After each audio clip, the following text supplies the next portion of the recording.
Sad ćete vidjeti 10 na prvi pogled različitih osoba. No njih spaja nešto isto, spaja priča. Neko će vam ispričati svoju priču, neko tuđu priču, a neko kako je se priča upela u sve to. Iz poezije Tima Burtona.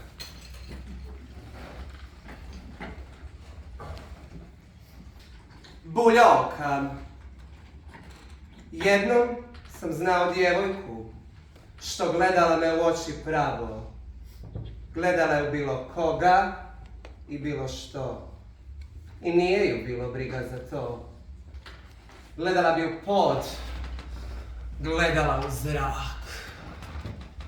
Buljila u tebe satima dok ne padne mrak.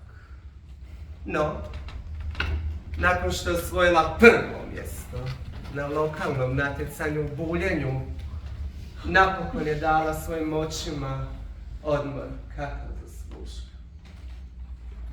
Štapić dječak i šibica djevojčica. Štapić dječak volio je šibicu djevojčicu. Svidjela mu se kao cura. Svidjela mu se njezina figura. Mislio je da je baš avantura. Cin, cin, cin. Da, ljudi, ajme ljudi. Ona mala Ana. Mislim, u slučaju službe ili nekakve tužbe, zvaćemo je Ana. Ili ti cura koja zapravo snifa ljepilo baš svakog dana.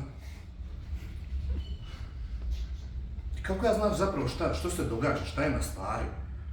Ona kad vam briše svoj nos, njoj se cijeli taj ručić zaljebi za lice. I mi onako prođeš kraj nje, pogledaš, vidiš je. I ono, ajme Ana. A ona onako ne mari ni mi, ni vi, ni ja, ni jebena urokana Ana. Zato apsolutno niti jednoga dana.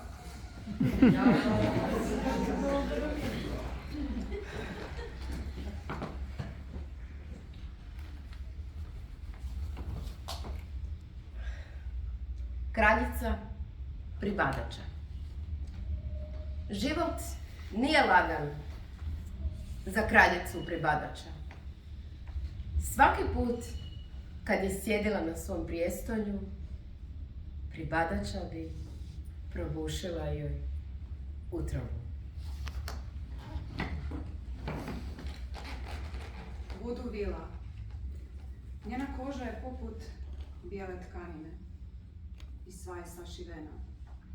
Ima mnogo šarenih pribadača, izlaze joj iz srca i iz vena.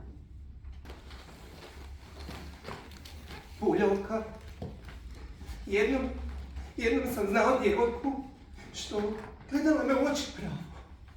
Gledala me u bilo koga i bilo što i nije ju bilo briga za to. Gledala mi pod, gledala u zrak, buljila u tebe satima dok ne padne mrak. No, nakon što je osvojila prvo mjesto na lokalnom natjecanju u buljenju, napokon je dala svojim očima odmor kakav zaslužuju. Štapićevi blagdani. Dječak Štapić primijetio da njegovo božićno drvce izgleda zdravije od njega.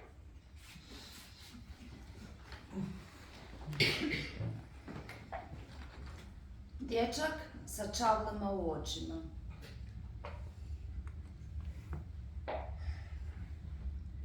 Dječak sa čavlima u očima pomislio je da bi mu se božićno drvce moglo svidjeti. Ispalo je jako čudno, jer ga je ukrasio, a nije mogao vidjeti.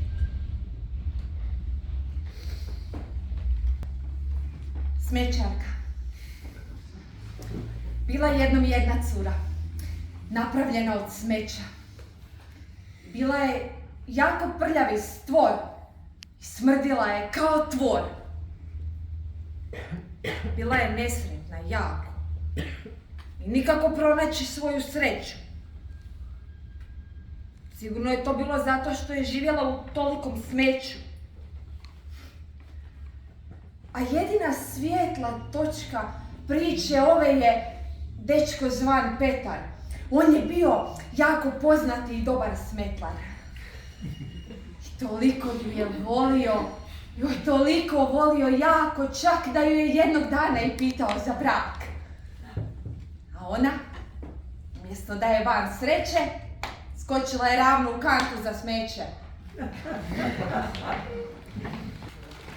Buljavka. Jednom sam znao djevojku što gledala me u oči pravo. Gledala je u bilo koga i bilo što.